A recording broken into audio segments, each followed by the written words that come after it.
Dude, are you are you supposed to look like you're running here? Hello. Thanks I get. Hello. I started this gangsta shit. And it's the thanks I get. Hello. All right, hey, welcome. It's Comic Artist Pro Secrets. You're listening to Ethan Van Sciver, 25-year veteran of the comic book industry, illustrator, a future Canadian Prime Minister, Dr. Jordan B. Peterson's 12 Rules for Life, creator of Cyberfrog Blood Honey, the biggest crowdfunded comic book of all time, world's most charming man, great big Star Wars fan. I used to work at DC Comics. I worked there for 20 years. And one of the things that I did while I was at DC Comics was bring back Barry Allen, the Silver Age Flash.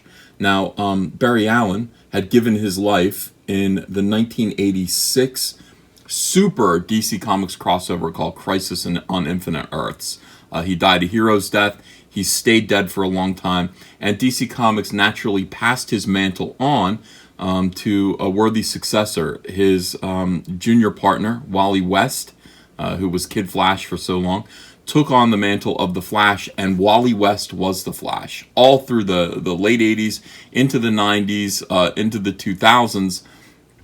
And then something happened. The book started losing steam. They tried to pass on the mantle again to Bart Allen, Barry Allen's grandson, who was never meant to be the Flash. He was always meant to be kind of this impulsive Kid Flash character. And the book was just a mess. It wasn't working. Mark Waid took it over and made it even worse. I and Jeff Johns tried to convince DC Comics to do something that was, at that point, unthinkable. Bring back Barry Allen. Bring him back to life. We had just brought back Hal Jordan and restored him to the Silver Age, his, Green Lantern post. Hal Jordan had been dead for, 15 years at that point. We brought back Hal Jordan as well. We were arguing that maybe bringing back Barry Allen was the right thing to do at that moment.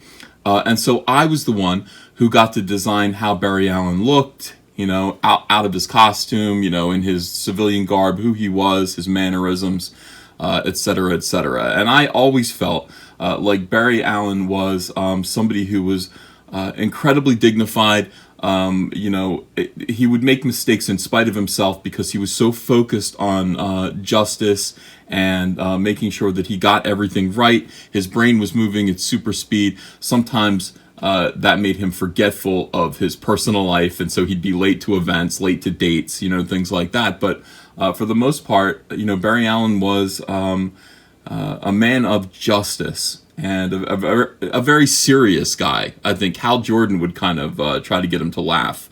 Hal Jordan was much more loose, much more fun, much more sort of, hey, let's crash this $1 billion airplane, into a dune in the desert. Barry Allen was, they were unlikely friends, but they were best of friends, and just a great Silver Age pairing. So I got to bring Barry Allen back. I have to say, I am quite pleased. As somebody who was involved with restoring Barry Allen, I'm quite pleased with the Flash TV show. Grant Gustin has grown into the role. Initially, I thought he was too young to play Barry Allen, to play a police scientist. But he's grown into it quite well. And the imagery that they use to promote the show, like this looks like one of my drawings. This is fantastic. All the energy behind him. He looks like he's running. He looks cool. He's got a little smirk here. He is focused. He's cool.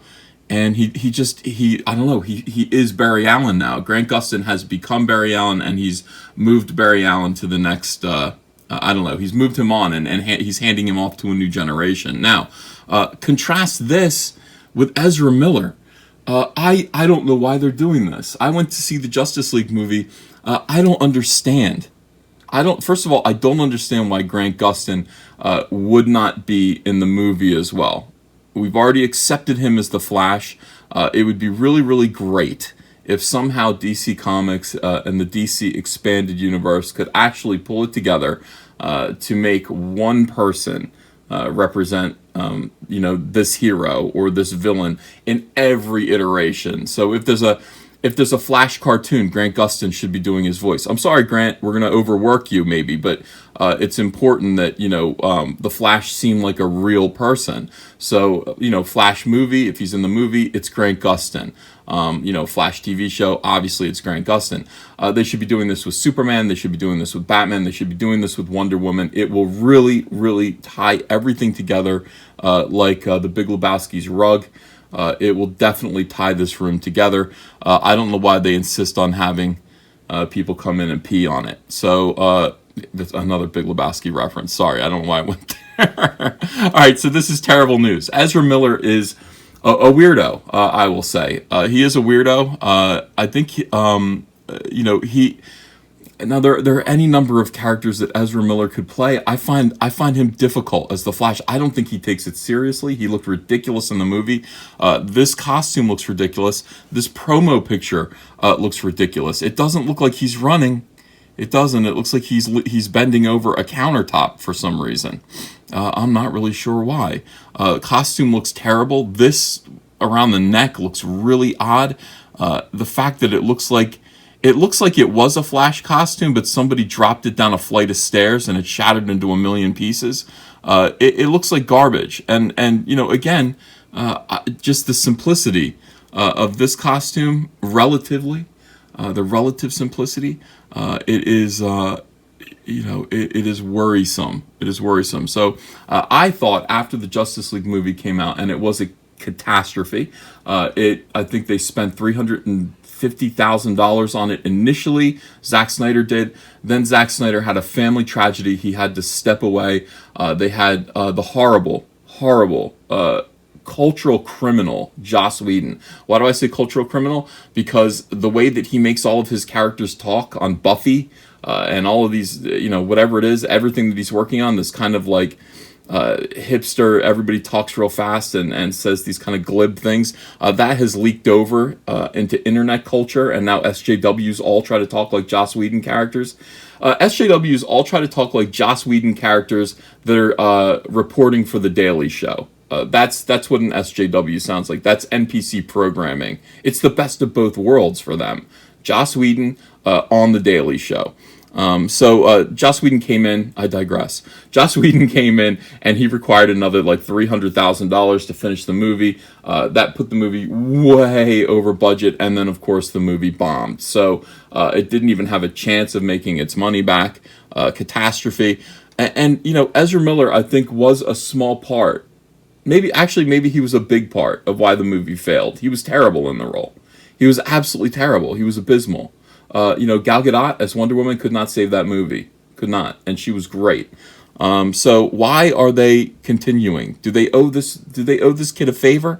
Why are they letting him stay in the role of the Flash when he was so laughably terrible? I don't know. But let's read this article here by Kevin Berwick, who, Kevin, why do you do this? Why are you ruining my Monday? Ezra Miller says the Flash movie is still going to hit the big screen. All right. Back in October, it was revealed that the standalone Barry Allen movie was delayed again.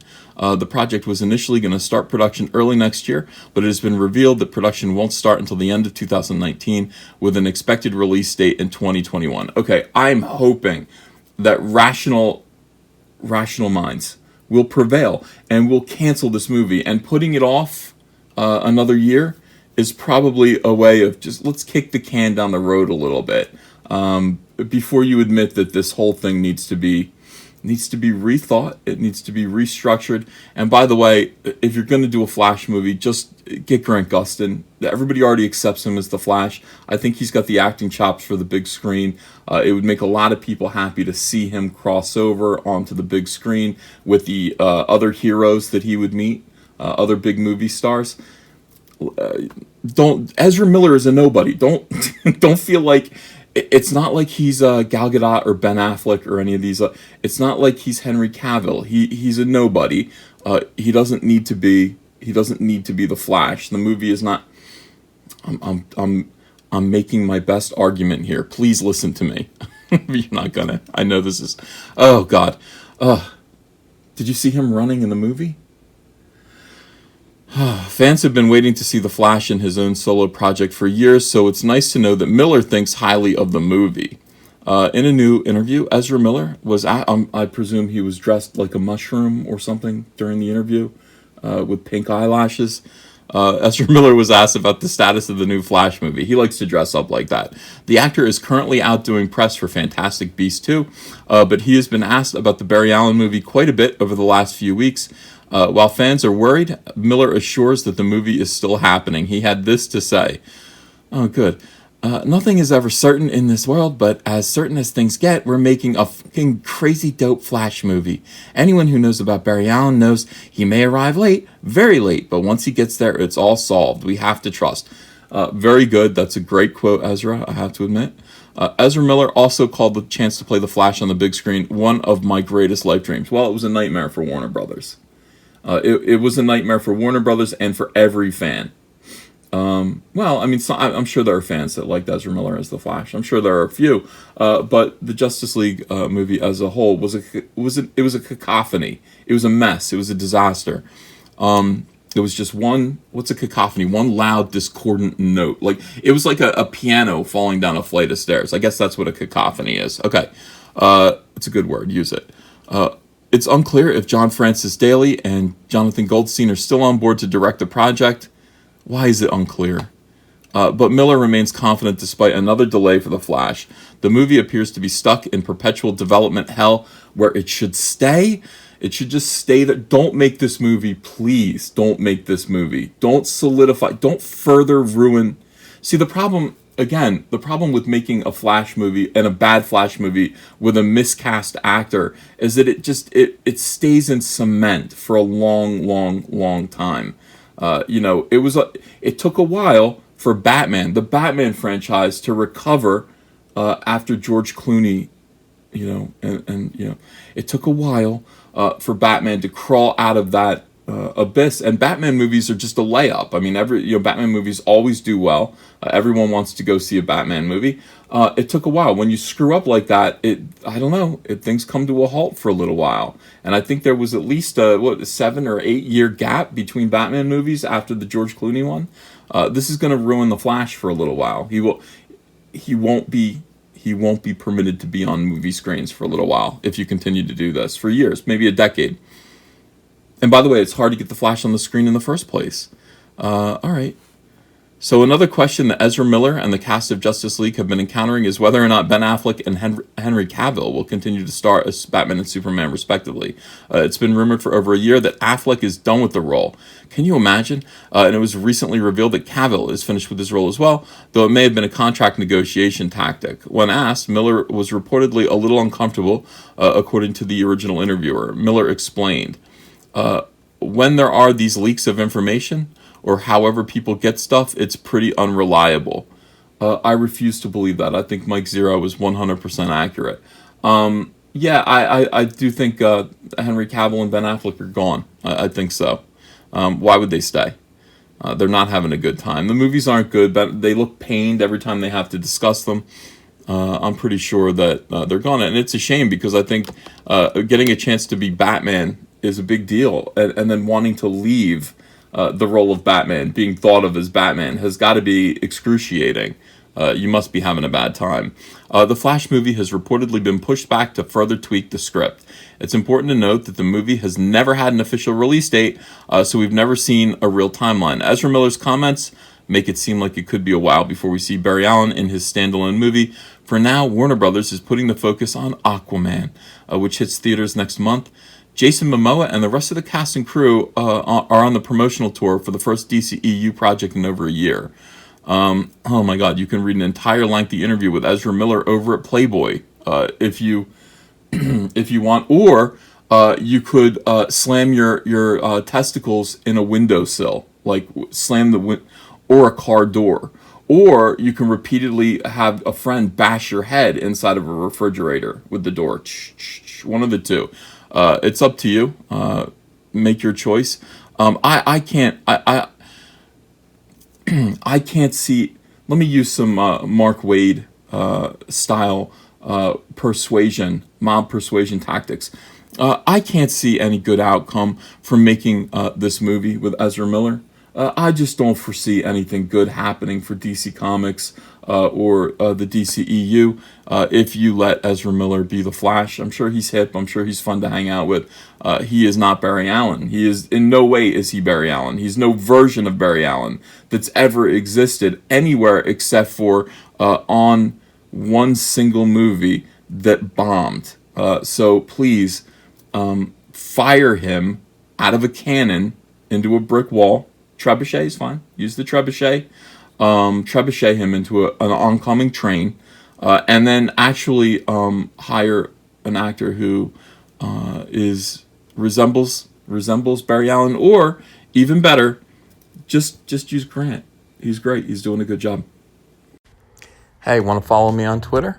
Okay, cool. I'm at Ethan Van Sciver. Talk to you there.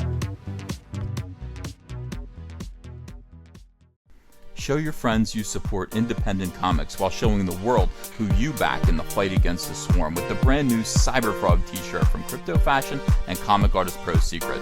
Sizes come in small to 5XL, and take your choice of colors between navy blue, white, and black. And if you haven't yet, go ahead and order the Fandom Menace, Go Get Daddy's Belt, Tico, and Soilo t-shirts as well.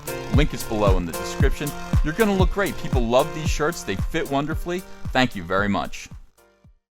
If you enjoyed this video and want to become part of this community, subscribe to this channel by clicking the Laughing Man face logo right on your screen. Ring the bell for notifications as well. You'll never miss a live chat. And stay tuned, another video by Comic Artist Pro Secrets is coming right up.